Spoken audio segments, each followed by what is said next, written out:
7 अक्टूबर को हमास ने एक मासिव मिलिट्री ऑपरेशन लॉन्च किया इसराइल के खिलाफ। उसने गाजा पट्टी से हजारों रॉकेट्स दागे।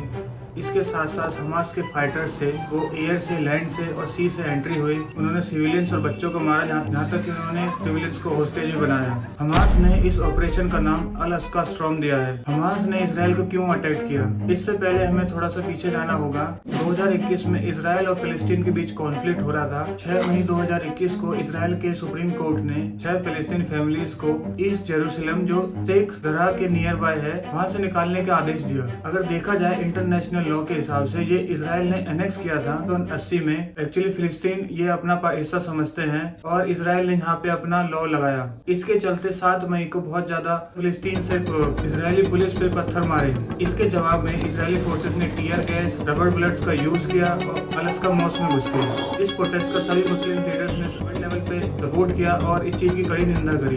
10 मई के दोपहर में हमास एक अल्टीमेटम देता है इसराइल को, टेम्पल माउंट खाली करें। जब अल्टीमेटम पीरियड खत्म हो गया था, उसके बाद हमास और पीएचजी ने रॉकेट लॉन्च करे गाजा पट्टी से इसराइल की तरफ। इसके रिटेलिएशन में इसराइल ने भी हैवी बॉम्बिंग करी।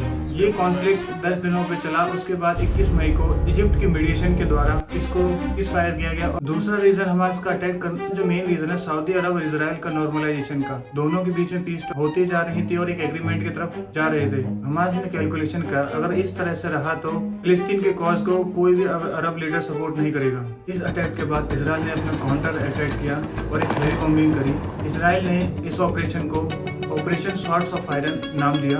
उसने डिसाइड किया कि हमास को एलिमिनेट कर देंगे पूरी तरह से गाजा पट्टी से। 9 अक्टूबर को इसराइल ने गाजा पट्टी पे सभी चीजों को रोक लगा दी और उसकी बॉर्डर सील कर दी, यहाँ तक कि पानी, दवाई और फूड सबको ही बंद कर दिया।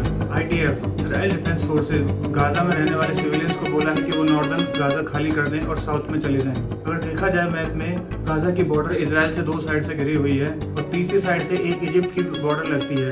इसराइल ने अर्थ क्रॉसिंग को पूरी तरह से बंद कर दिया है और उस पर अपना कंट्रोल ले लिया। यहाँ तक कि इसराइल ने गाजा के सराउंडिंग अपनी फोर्सेस तैनात कर दी हैं। इसराइल ने एक safe road corridor crossing border दिया है, जहाँ पे वो बॉम्बिंग नहीं करेंगे, जहाँ से पीपल्स जा सकते हैं। इसराइल की हैवी बॉम्बिंग से पूरा का पूरा गाजा सिटी, जो अर्बन एरियाज था, वहाँ पूरा का पूरा ध्वस्त हो चुका है। वहाँ पे बहुत से लोग मारे जा चुके हैं। अभी फिलहाल में टारगेट के हमास को एलिमिनेट करना पूरी तरह गाजा से, और इसके साथ साथ जो इजरायली और अदर फॉरेन कंट्रीज के हॉस्टेजेस हैं हमास पे, उनको वहाँ से छुड़ाना। गाजा की पॉपुलेशन 2.3 मिलियन है।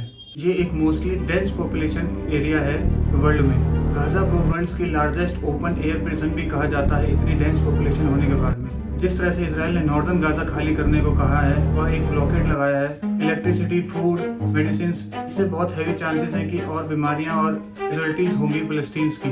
अब तक हमास और इसराइल के वॉर में गाजा में 4000 से ज्यादा लोग मर चुके हैं और 13,000 लोग घायल हो चुके हैं। इसराइल में यही नंबर लगभग 1500 के आसपास जा चुका है और 4500 लोग घायल हो चुके हैं।